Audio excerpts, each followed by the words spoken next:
Hey, it is your weekly corner Späti. It is me, Nick, and I am joined with Uma. Hello. Joined and with? Joined by. No? Joined by. Same thing. Fucking prepositions. Don't. According to linguistics, everything that comes out of my mouth is correct because I'm a native speaker. There you go. All right, so leave me alone. Joined by, joined with. Shush. How about that? Shut the hell up. Shut the fuck up. All right, this is the episode where we finally come clean that yes, we are a misogynistic podcast. And we hate each other. We hate women and we hate each other. Exactly. I had something a bit different planned for today. Okay. And then I'm kind of glad that we paused this out of necessity.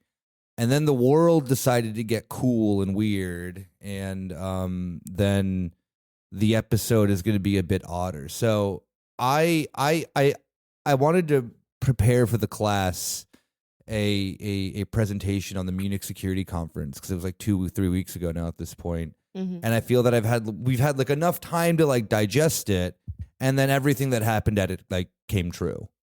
So no, literally, yeah. I don't know how to go about this. So because I feel that then it's like every day when we come and talk, or every year when we come back and talk about MSC, which we're gonna call it that because we're in the know now. All right. I feel that just every year it's just like us like soy face reacting to it, being like, "Oh, did you see JD Vance was racist?" And yeah, like, yeah, exactly. I feel like, especially since the invasion of Ukraine, every year is just kind of the same thing as well. Just yeah. We pretend to be shocked, but we're like, why? Like, it's the same topics, Yeah. the same. It's people. European soy face, exactly. Yeah, it's just like, oh my god, can you believe that? yeah. JD Vance is supporting the AfD. Exactly. So, what I thought would then be more interesting for the audience is just to give a brief kind of breakdown of how and what MSC is, how it came about, all that, and then we can kind of like talk into then the sense of the reality hellscape that we live in post I don't know what, Israel preventing war by doing war or some shit. I don't know. Yeah. Like the last, like, you know, the norm of the last 3 years. Exactly.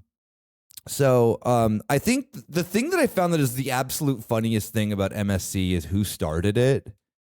In classic German fashion, all right? So it starts in 1962 with a really odd guy who, all right, trigger warning for the audience. We have German aristocracy here, all right? We have a faun, all right? We have Ewald Heinrich, 2 names with a little, you know, dash in the middle, so you know he's psycho. Yeah. Faun Kleist Schmenzen. Faun. Oh my god, yeah, he's a faun. So he has first name Bindestrich. He has double name. Double name with a hyphen, double last name with a hyphen. So you know he's real hardcore. And I've never heard of this man before, which is kind of weird for someone who loves Germany so much.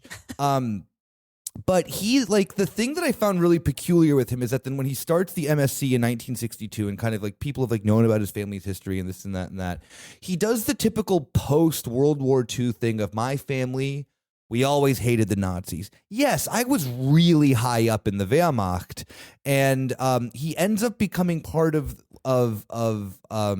Stauffenberg, or AKA Tom Cruise's inner ring, with the plot against Hitler's assassination, and it was apparently like lined up to do like a suicide bombing attack, like for a second attempt, which hilarious. Coward, why did he go through with it? Yeah, right. What the fuck? Instead, he's now doing a fucking defense seminar thing. But this is where I red flag kind of went off immediately, where he's like, no, my family were proud monarchists. We were not Nazis and we hated them. So what that means is that between the years of 1933 and 1945, my family really liked the Nazis. Yeah. And then immediately post 1945, JK, LOL, we were the exact same political ideology as them. We just wanted the Kaiser back. Yeah, But exactly. trust us, We hated the Nazis. We volunteered for the Wehrmacht. I don't know, the Wehrmacht did have forced conscription, but anyway, you don't stick in and end up in the like inner circle of like SS functionaries just by like chilling. Yeah. And it's always that thing too that then when people forget about Stauffenberg, that then Stauffenberg was a hyper committed Nazi. He just didn't like Hitler. He liked all the anti-Semitism. He liked the Holocaust. He liked this. He liked that. He just thought that Hitler was losing the war for them, which was true. Yeah. You know, like Stauffenberg was for those who forget, was very much a Nazi. You know, the idea of like the white hat Nazi is a very funny fantasy in like liberal, you know, like the liberal imagination of like, oh, these guys who were like in the inner circle of like doing, you know, actual genocide throughout Europe were actually like, oh, they were well intentioned. Yeah. So that was something that then that really hit me as funny, is that then of course we're dealing with a guy who then has just been who is a rehabilitated Nazi, ends up then doing the most like right-wing psychopath thing in Europe, which is just becoming a defense nerd in the 60s, and starts this rather small event in 1962. The first one had like Henry Kissinger and people like that come, you know, it's a very tight group of psychopaths destroying the world. But yeah, so it was like from 1962 to 1998, he just kind of like has his he heads the event, you know, he's the, you know, big man in charge, and kind of is just like a low-key nerd fest of defense people, right? Like it's not that big of a deal. Yeah. And the thing that then I always kind of found that was very interesting with MSC, even leading up into the sense of like the 21st century, obviously after 1999 it changes hands and it's kind of become like a more like professionalized event. But and this is coming with a bit of criticism to it, but like it used to be a rather like critical platform for defense debates, right?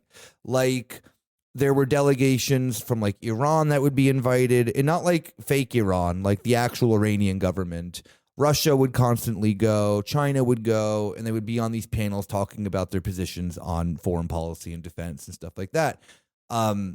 Whether the, you know, how much they were listened to is a bit questionable, but nonetheless they were there.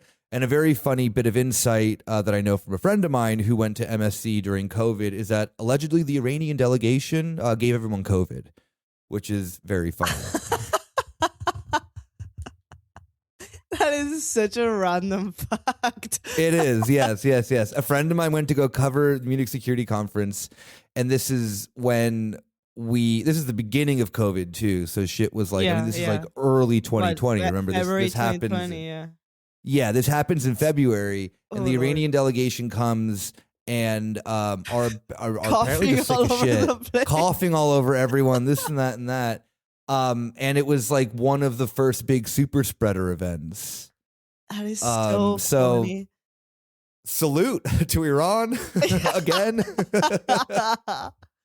That is hilarious, because it's also like there's a bunch of old politicians in there, so I bet someone, you know, RIP. Iran sending their sickest boys to you know, do a biological attack exactly on the United States. But yeah, I mean, again, this isn't an allegedly. I'm throwing I gotta throw one of those out there. But yeah, it was very funny that then a friend of mine was like, I went there, I got COVID really fucking early. Because the Iranian delegation just like went beast mode, COVID style on everyone. And I think that was very funny. This is also before too, like there were any restrictions of getting into the country, and Germany, you needed to have, the thing that was very funny with getting the COVID test back then is that then you had to then get proof that then that like X amount of people had tested positive for COVID or whatever in order to get a test. Back in the day. Really? You don't remember, like see, we forget really early COVID. Yeah, but I guess it was very different in Germany than in Spain, though. You were living here, though. No, I wasn't. You weren't living in Germany in COVID? August 2020. But like the worst. Wait. So you moved here. I moved to Berlin in August 2020, yeah. Why did I think that you were there for longer? I don't know. Oh, wow. Here, I literally congratulations to you, listener. You get to experience me real-time learning something about my co-host. You're like, wait, you weren't born in Germany? Wait, you weren't? What? You're not German? Huh? What? Oh, I just thought you learned Catalan for fun. Yeah, like Kieran with Esperanto. Exactly. Yeah. You're like, whatever the Catalan word for weeb would be is what you're just German and you're really into this. Or like how like Germans are really into Ireland for whatever reason. Yeah, but they're into Ireland like Americans are into Ireland, like very just like Ireland is this mythical land of fairies and and green exactly. Well, that's you. That's you and your Germanness with Catalonia, no?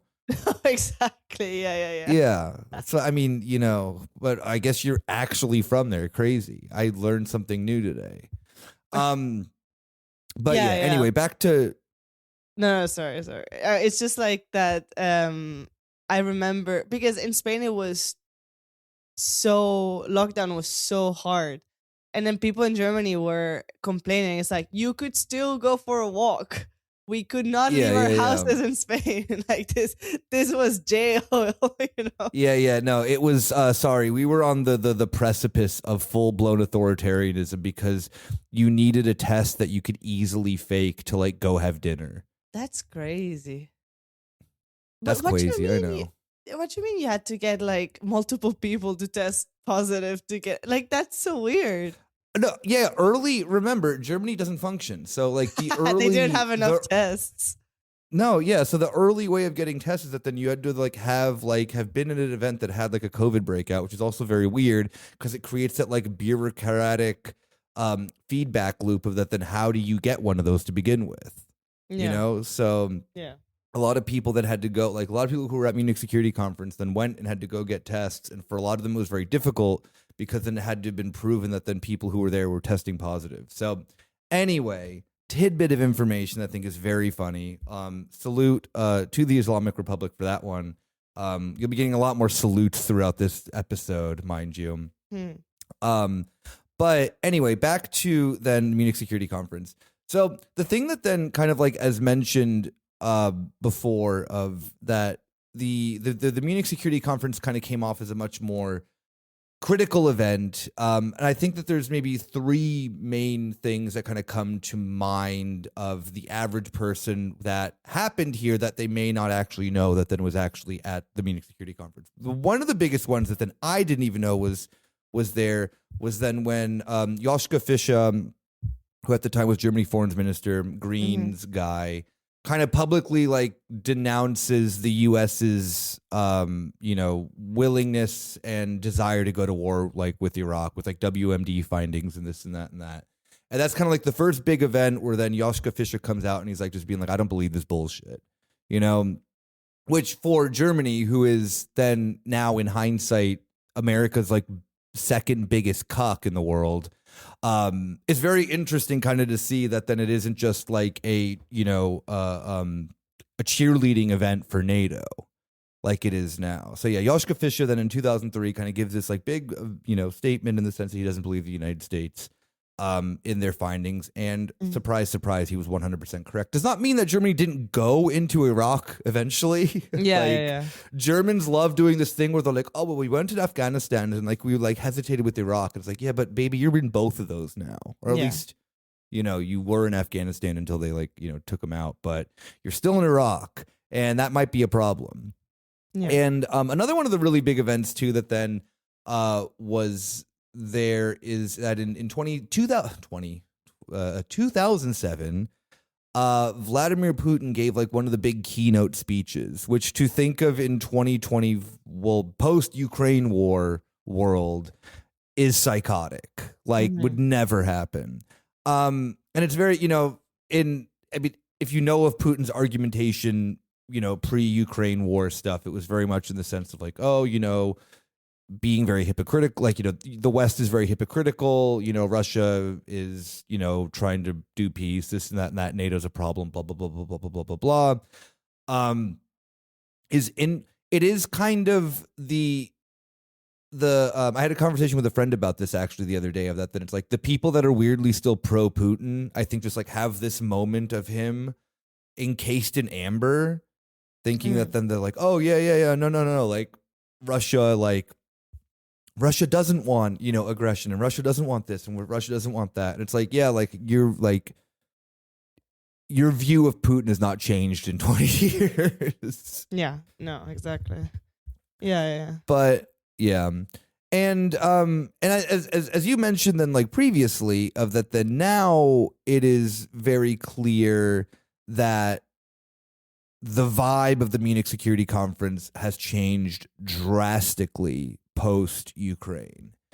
And we've talked like I mentioned earlier, we've talked about this on kind of a more general level, where it's like, soy facing react over whoever, JD Vance's really racist Save Europe white nationalist speech from last year.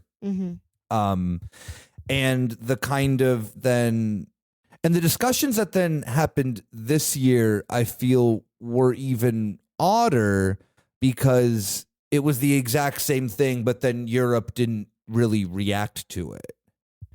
Yeah. Like, I know that then I saw people, one of the big events that then happened this year was, of course, Marco Rubio's speech, where then he kind of breaks down, actually weirdly correctly does the Marxist analysis that then because of NATO, the European Union was allowed to then build a social welfare state, which he said was bad and probably, I also assume he thinks is gay. And that he is really then hammering down on like the America first, and by America doing America first stuff, it's like also going to save the West. And, hard, like, borders, migration, like the survival of the West, the United States being the only country who's acting on the declining of the West, and how Trump is going to save us, et cetera, et cetera, et cetera, et cetera, et cetera. This is not much different than J.D. Vance's speech from last year. However, Marco Rubio got a standing ovation. Oh my God. And they fucking loved it. It's so embarrassing. It's just, it's what you were saying. It's just like a NATO, like pro-NATO, kind of like pro-USA conference. Yeah. No, it's just. Yeah, I mean, especially in the sense, too, because it's like, this isn't something that then happened. It had been happening a bit more post-Ukraine. I think that then the thing that really kind of you see the changing of attitude is actually right before Ukraine. So in 2022, right before Russia then, kind of kicks off the next step of their military aggression in the country, Russia then doesn't go. All right, like, and I don't really remember if necessarily that they're uninvited or if they just don't send any delegates. But it kind of then becomes clear that then this is like with Russia not sending people, and there not really being a discussion in the sense. And to be very fair, I think it's in the attitude that then Russia at this point before the invasion feels that they're just kind of being drowned out by, that crowd if they were to go to Munich and do this thing, that they're not really going to be heard, which, like, to be fair, they probably weren't going to. It was also then kind of clear at that point now in hindsight that then that Russia was very much like building up military installations and stuff like that throughout Belarus and on like the western part of the country, et cetera, et cetera, et cetera. It was also on the back of then simultaneously a bunch of UN talks that were happening between Russia and whatnot. But even right before Ukraine, the attitudes then towards Russia at the Munich Security Conference had changed rather drastically. Fast forward to now, they don't send anyone. They're probably like, they're not welcome. There's not going to be, if there is a discussion about Ukraine, it's going to be everyone, it's going to be the most psychotic European Union officials being like, we need to fight till every last Ukrainian is dead or whatever it is. And Vladimir Zelensky will come and make a fucking speech of like, give us money or something like that, whatever. But the funniest European official this year, in my opinion, is our show favorite, Kaya Kallas, who said nothing of importance except for that she quotes Marvel shit at one point. No, she did not. Yeah, 100%. What? How did I miss that? That is insanity. What the fuck? I need to look this up. Yeah, I did not pull the quote because I didn't want to disgust myself. But yeah, she just is like, oh, as like the Marvel Cinematic Universe says. And I'm like, girl, I'm tuning out. I can't. I am tuning out. No. Yeah. It's real. It's real. It's real. It's I know. real. I was believing you, but I needed to see. Oh, that's so embarrassing. Yeah. And she says, yeah. What does she say? Let me take more inspiration from the Marvel universe. Heroes are made what the fuck? Heroes are made by the paths they choose, not the powers they are graced with. That is so embarrassing. It's like that's so cool. It's like Maloney with Tolkien. Like the Hobbit. But to be fair to Maloney, I do appreciate her. Someone's gonna like chop this up and say that I'm like a Maloney supporter Cancelled. now. It is Maloney does do that thing where it's like a person who's only seen Boss Baby, and it's like, wow, this is giving real Boss Baby vibes because she is. She is a massive Tolkien nerd. So the idea of that then when she gets the opportunity to be like, this really reminds me of when Frodo did this or whatever. And you're like, Queen, you've been waiting to do that because everything in your head is just Lord of the Rings. So yeah, but like to be fair, that also like lines up for her being a white nationalist, being a little bit too into Tolkien. Kaya Kallas just being like the poster child for like spineless Americanism nonsense is also perfect because there is nothing more culturally void than the Marvel Cinematic Universe. But who are her advisors? Because that's crazy. You're already the butt of the joke. Like nobody likes her advisors are Captain America, Tony Stark, I don't fucking know. Doctor Strange, is he MCU? I don't fucking know. He is. I don't know that. I don't know who is who. But Batman, I know is DC. That's it. That's all I know. The eternal fight. Spider-Man's also one of her advisors. Spider-Man's Marvel, right? Yeah, the 16-year-old version though. Yeah. The 16-year-old black kid. No, that's insane because like nobody respects you. Everybody makes fun of you, even in the EU. Like nobody cares for you, and then you go and fucking quote Marvel. That is so embarrassing. So cool. That is so cool. I would have not like that was me at 14 quoting her. Like, what are you doing, woman? Yeah. Yeah, no, Kaya Kallas has the brain of a 14-year-old girl, which is cool. Clearly. Oh my god. Even like the thing that's even funnier about it is that even the fucking like generic like 2000 Spider-Man movie had like you could have done with great power comes great responsibility. Like that's the fucking level of quote that she could have done that would have even made it would have been a little bit better. Yeah, because everybody quotes that quote. So exactly. Yes, I would have loved that. But no, she's just like, fucking watered down MCU. We love it. But so that was just there is nothing else of Kaya. I think Kaya Kallas' speech is like 9 minutes long. Did not really matter for anything else of it. But that was one thing that then just just immediately like clocked me, and I was like, I hate this. This is everything. This is everything that then is horrible with everything at the moment. Yeah, is that then I'm at the like pedophile defense seminar. And I'm being quoted by fucking Marvel, yeah. But now, then I think this is like a perfect segue to then the world at large right now. Is that then so the best part about MSC is that then remember in the past, far more critical event. Iran would come. They would have, Iran would get, their delegation to come and be like, hey, here's what we're fucking doing. It's chill. this and that, whatever. Remember, they also brought COVID one year. Iran was uninvited this year. Again, really setting into the fact that this is the NATO cheerleading Olympics. And Reza Pahlavi was invited. Of course, he was. Yeah. I didn't look. I to save my own sanity, I did not look up anything. He had a speech that then was just fucking done. It was just a press conference of him being like, "I am the rightful heir of whatever Iran, this and that and that, blah blah blah blah blah blah blah blah blah." The fact that this man was invited is also just insanely psychotic, because even if, like, you know, the Ayatollah, R.I.P. The Ayatollah, you know, has been removed, unfortunately, by Israel.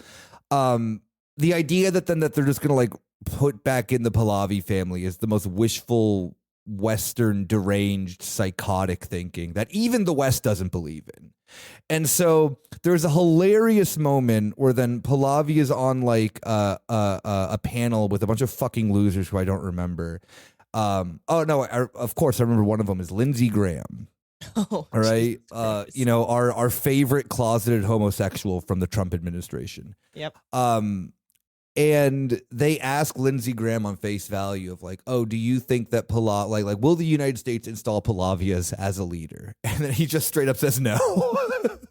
Like he's like, I don't think he has it, you know, whatever. And Reza Pahlavi is just sitting there with just like passion burning in him that he's like, oh no, like I'm not getting the thing that I want. I am not becoming the rightful heir. Which I think is like, even if, you know, what the United States just entirely topples the Iranian government, the Pahlavi family will never come back into power. I think that is the most unrealistic, you know, wishful fucking thinking from your most favorite international cult. That's right, the Shahists. Yeah. And then as well too, this year, there was a protest in front of the MSC. I don't know if it's a protest if you're going there to like cheer them on. But a gathering, I guess. A gathering, yeah. A gathering of the Shahist juggalos, if you will. And they were there to, like, you know, cheer on Reza Pahlavi for regime change, all this other stuff. And I think the funniest thing about all of it is that then it is like it's one of these instances where then people realize that these people are fascists. Mm-hmm. Because then, you know, it's whatever, 250,000 people. Mind you, the Pahlavi movement is mostly like, is one of the fakest things on earth, where I'm pretty sure that most of the people that then were there were paid to be there, which is something that they do quite a lot of. But then they're just chanting shit like death to Arabs and whatnot and stuff like that. And then people being like, oh, wait, I thought this was supposed to be like a peace movement. Blah blah blah blah blah blah blah blah blah, and then seeing people posting being like, "Oh, I'm so uncomfortable with like these pro Iran protesters being like hyper pro violence." Yeah, and I find it a bit telling too that we have then the NATO, you know, cheer off from whatever 2-3 weeks ago now at this point, to then now actual military action then being taken by the United States and its Zionist appendage, Israel. And everything that then was talked about there, I guess, has been like, you know, more or less proven correct. So here we are now today, post MSC, which I feel that then was really, it's one of these things too that then I always wonder of like, is it really that important to like pay attention to kind of these events where it is just like these losers spewing out the kind of same thing forever and always? You know, I'm a bit like on the fence of it too. I mean, does it really make a difference that then that like they invited no one from the Iranian delegation and then replaced him with Pahlavi, or is that just that then like the era that we are in politics? Especially in this regard. Like, I don't necessarily think that they're connected. I guess it's just the sense that it is like perfect timing, you know? Yeah.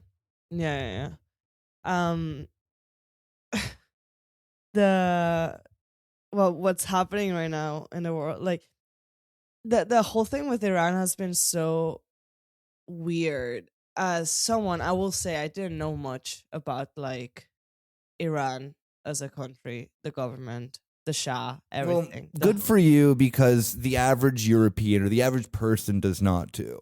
No, I know. So I won't pretend to like, that I was educated on the topic or the matter or whatever. But just seeing like the protests, the pro like monarchy, Iranian monarchy protests, and like you could see more Israeli flags than Iranian flags in any of these protests. Fucking yeah. It was already like, guys, isn't something weird happening here? Like, and it's been really weird to see people that like I know are anti-Zionist just go insane with this topic, and even go to these marches and like march with someone like next to someone who has a fucking Israeli flag on them. And yeah, right? Yeah. I mean, I think it's the thing too of that then I've like mentioned this multiple times. I don't know if it's on the show or just like in passing of like the Iranian flag with the lion on it is a terrorist symbol. Like view it. I mean, like you should view it in a similar way that you view the Israeli flag or like the Confederate flag or like a swastika or something like that. Like it is a symbol of Iranian fascism. The people that like, I agree. It is very weird in the sense too of that. Then I would see people that then would be like, oh yeah, very like I'm anti-Zionist, this and that and that. Oh, because it was like twofold, right? It was like Venezuela and then Iran.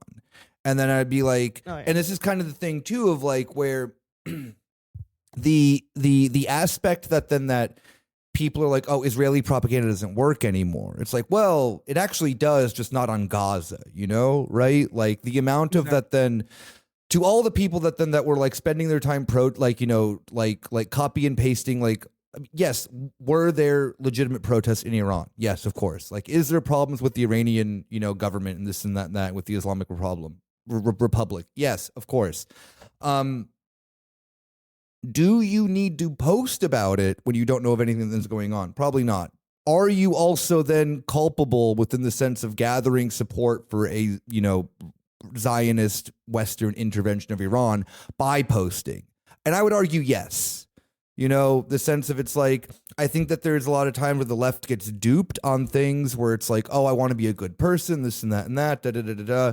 Well, Iran has, the Islamic Republic, they don't like women and this and that and that. I don't know anything that's going on there. I don't know that actually there's been a lot of reforms happening in, wake of the, the protests that have been happening in the country, and that then, maybe there's a lot more to this. Maybe there's like one of the most sanctioned countries on earth and da-da-da-da-da. I'm not going to look into any of that. I want to feel good about myself in post. Same thing with Venezuela, right? It was like, oh, I don't like Maduro. Ooh, he's a dictator. He's corrupt. He's this, he's that. But Chavismo is really not leftism if you think about it, right? Because it's a bit nationalistic. Maybe it's bad that like, oh, that. Well, the U.S. doesn't get Venezuelan oil, but who does? Russia and Cuba and China. Like, have you thought about that? And it's like, then there's like the weird quasi-quiet regime change in Venezuela, and now Cuba's not getting any oil and is being starved to death. Are you also guilty as well if you constantly posted in the sense of being like, ooh, well, doing the little perfect leftism posting about, ooh, well, actually with Venezuela, yes, you were also guilty of that too. Yeah. So. Yeah. Like it is a very weird dichotomy that then is like, yeah.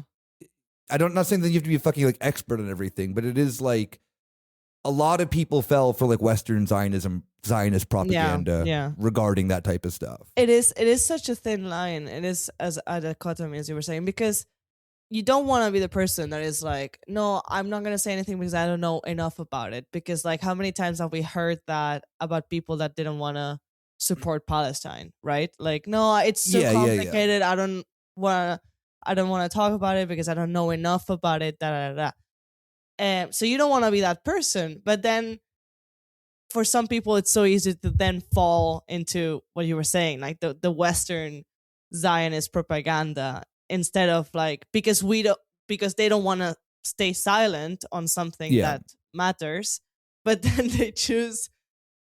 Maybe they were like well-intentioned, but then they choose the wrong thing to post or to say or to, Yeah, I think that then the main difference with Palestine in this too is that then it has been, there is because you have like the two aspects of it, right? You have the historical one that then has been going on for 80 years. It's an apartheid state. There's a lot more that then is kind of like at the front of that. Then it's like that you can like kind of grasp onto and learn and be like, this is an immediate evil. And to the person that then may have taken a couple of months to come around to that, I think is also fine. Like, it's not like I can understand the sense of the person that then who saw October 7th and was disgusted by it and this and that, because that's our natural reaction to then any form of like, quote unquote terrorism, right? Is that then if we don't understand the reasoning of how then October 7th kind of comes about as a historical thing, it seems as like the an initial reaction. Yeah.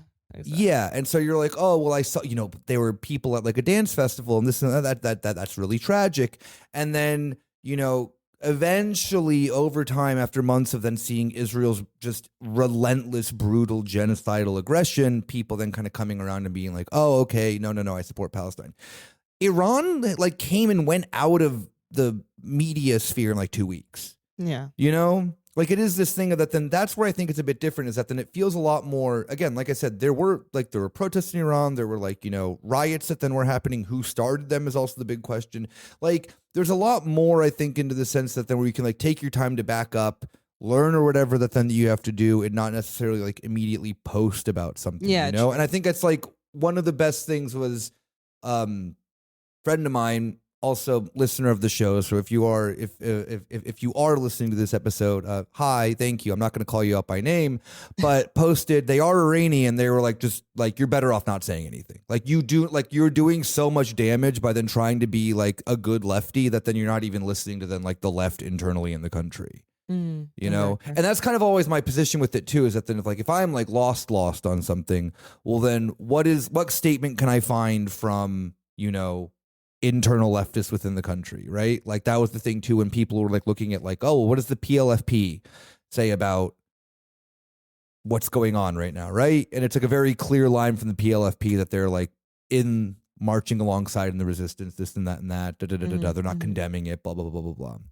And the same thing with like Venezuela of like, while the like left in Venezuela has had a lot of problems with then the Maduro government as well, the statement of that then it's like obviously removing him in that way is illegal. Like yeah, exactly. It's simple. That's the thing. Like we have to put aside our personal feelings on like these people.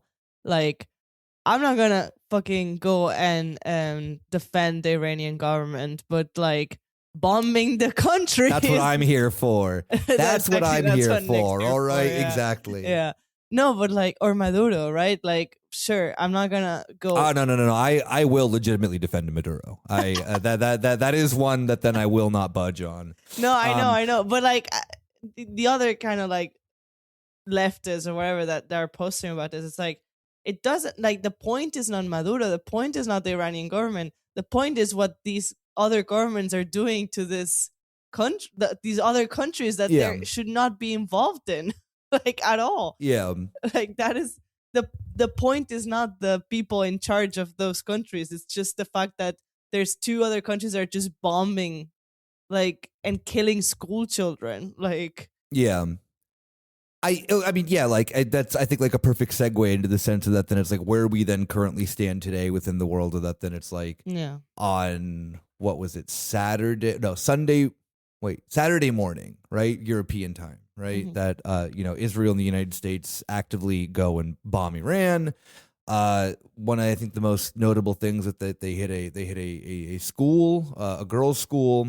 Yeah. In the north of Iran, that then I have seen recently the death toll being 85 school children have been killed in that. Obviously, then the top story as of today has been the sense that then Ayatollah Khamenei was assassinated by Israel, which this is then the thing that my favorite story has been that the United States has issued a return home for all Americans. Yeah. Salute. I'm leaving the show, guys. What was exactly? What was the operation called? I sent you the name. Operation like Epic Bacon or something like that. Operation Epic Fury. That's what it is. Epic Fury. That is so embarrassing. Yeah, our fucking Reddit ass government. Yeah, no, literally. I mean, Reddit for multiple reasons, right? Pedophiles and, lame. Yeah. And so, it's like they're wearing a fedora and just going like epic fury. Yeah. Well, actually. Exactly. It really, yeah. I mean, like, this is the most Reddit vibe government in the world. And it is like, I don't know, it is the sense too of the thing that I just don't understand as well with how Israel and the United States understand the world is that thing, because Israel does this all the time, right? They do these, they think that the world functions that if you like chop the head off of the snake, then the snake dies. However, that then no government or organization or whatever like functions that way. This isn't like Nazi Germany or whatever, where it's like Hitler actually then being removed from power actually would have probably changed a lot. Maybe not even actually, like in the sense of how Nazism like functioned militarily and whatnot. So it's like, okay, fine. You kill Khomeini, and then what? Like there is like obviously a form of procedures that would exist that then if this were to happen, like I don't understand, like, Israel kills, like the thing that's even weird is that they do this thing and then it just makes their cause more powerful. Like, Israel killed. Yeah, now he's a martyr. The head. Yeah, right. It's like you kill, like these guys are, you guys claim that they're in a religious conflict with you, right? And then the one thing that then being killed in the religious conflict and it just like elevates you to like an immortal statehood or sainthood or martyrdom. Like, yeah. That would be the last thing that then I would want to do, right? Mm-hmm. I don't know. Yeah, no, for sure. Yeah, I don't know. It's so. The funny part. Well, it's not funny, but it's kind of funny. You know how Iran retaliated and just started bombing Dubai as well. Again, how can I hate this country? Like, I was scrolling on Instagram. I don't know why my Instagram knows me so well. It's kind of scary. But I was scrolling through reels, and I get this reel from this white twink, like posh British dude, because they so happened the missile. I don't know how they did it, but it hit like a very fancy hotel in Dubai, like the Fairmont or something like that. And the guy is like in a pool, like a rooftop pool, like next to the hotel. And he's like, "Oh my god!" And it's like kind of filming it. And it's just it was one of the Shahad drones, wasn't it too? Like if I'm not mistaken, so. yeah. Because I remember that then I saw a bunch of videos of then these, and I'm like, oh, okay, it's very hilarious to me that then that, because I've mentioned this on the show before too, that there's something like hyper psychological about those drones, because they're just they look like a plane just flying into something. So I love that they did that in Dubai, like creating like not only just the sense of like, oh, you're not safe, but then the psychological terror of these like slow moving things just barreling into a building and exploding. Yes. Put fear into every crypto loser and influencer that then is in Dubai. Salute. I mean, you're Dubai and Israel, two of the fakest places on earth. Yes. Do it. Oh, I saw a really just an absolutely sick video of the apparently like U.S. military missile defense systems weren't working very well. So there was an instance where then they shot 3 deterrent missiles at one of these. I guess it must have been like a hypersonic missile or something like that, because Iran's been getting a lot of those from Russia and from China, and it missed, like all 3 of them missed and just fucking like just goes right into a building. And you're like, they've done it. They've cracked the code. They figured out how to successfully attack. I mean, like, what is it? Also, Israel had 41 confirmed hits. Like, Iran had 41 confirmed hits in Israel, which a few years ago was like unheard of, because everyone was like, oh, the Iron Dome works. It doesn't actually work. There was then also the missile attack that Iran did, where then allegedly only a couple of missiles hit or none of them hit. But it was that then Iran was actually just using them to figure out what Israel defense systems are and how to then exhaust them. And then here we are that like Tel Aviv, I think, if I'm not mistaken, is still on like military sanctioned like media blackout because they don't like when it gets out that they're actually like vulnerable. And my favorite type of videos come back. Guess who's in my feed again? That's right. Daniel. No, whatever his name I have him is. blocked, so you can't jump scare No, me. not him. I think I have him blocked as well. Other Israeli influencers, being in a bomb shelter and be like, look who I met, my good friend Daniel, and he just like and his just fucking jump scare. Jesus Christ. Yeah, I've his seen like haunted Ozembic face popping through and beautiful. I would rather be Daniel Ryan Spalding. That's his name. How could I forget? How could I forget our Croatian Catholic king? Jesus fucking Christ! Is he still wearing a Star of David? Always, of course, absolutely. Just yeah, crazy. That is so insane to me. I mean, like, I do appreciate the fact that he kind of had to grind for that view a bit. Like to be insane. You're an unfunny, you're an unfunny comedian in Berlin. You're a lonely sex pest or whatever. The alleged stories are with him. The alleged stories, right? Let's not get in trouble. And then you like move to New York, you find like a rich Israeli boyfriend, and then he like, which I don't want to be rude, but it's like, aren't you supposed to like sugar daddy? Like, shouldn't your sugar baby be hot? I mean, hey, beauty's in the eye of the beholder, I guess. I mean, true, but like, no, I don't know. It's crazy. Like I get it in the sense when it's like, you see like especially like with like gay men where it's like, oh, you have like a,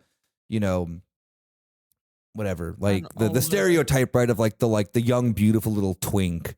And that you just kind of like bring around. Yeah. It's like that would make sense. It's like, but yeah, you're right. Beauty is in the eye in the eye of the beholder. And maybe the problem is that this guy is just fucking insane. But I guess like his boyfriend must be also insane, obviously. Yeah, because as you said, like he started being a Zionist psycho once they met. Which is no. He was always a Zionist. Well, yeah, he was always a Zionist, remember. but like he, grifted harder towards that, I guess, which is hilarious and sad. And I don't ever want to see him again on my feed. You put him on my feed the other day, and I don't like it. The coexist. I didn't. That was that was Isaac posting too hard. Yeah, remember what you're falling for. Yeah. Yeah, exactly. Oh, Jesus. But. Remember, no, we just ended up talking about our favorite boy, right? Yeah. He would like go before he even like moved to New York or like moved to Tel Aviv or whatever the fuck he's doing now. Also, the funniest thing could happen. I'm not going to finish that sentence. Just saying, or not saying rather. But remember, he would film videos of himself in front of Berghain, being like, where are all the cute Israeli boys? And this was like years ago. He always had this hilariously German fetish of Israeli boys. Like it came from a very like racist place. Yeah. Me with Irish men. Sorry. That's tight. No, that's cool though.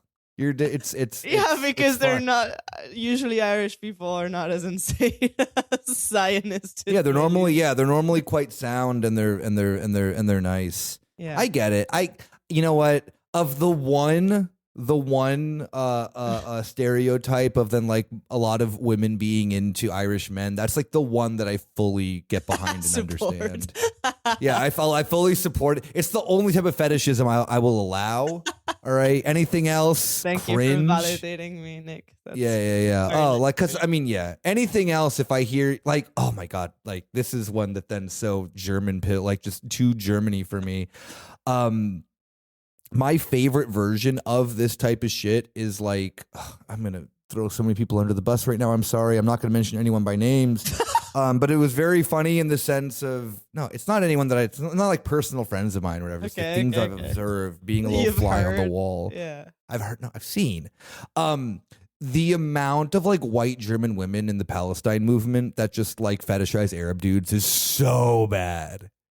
Oh, yikes. Like it's real bad.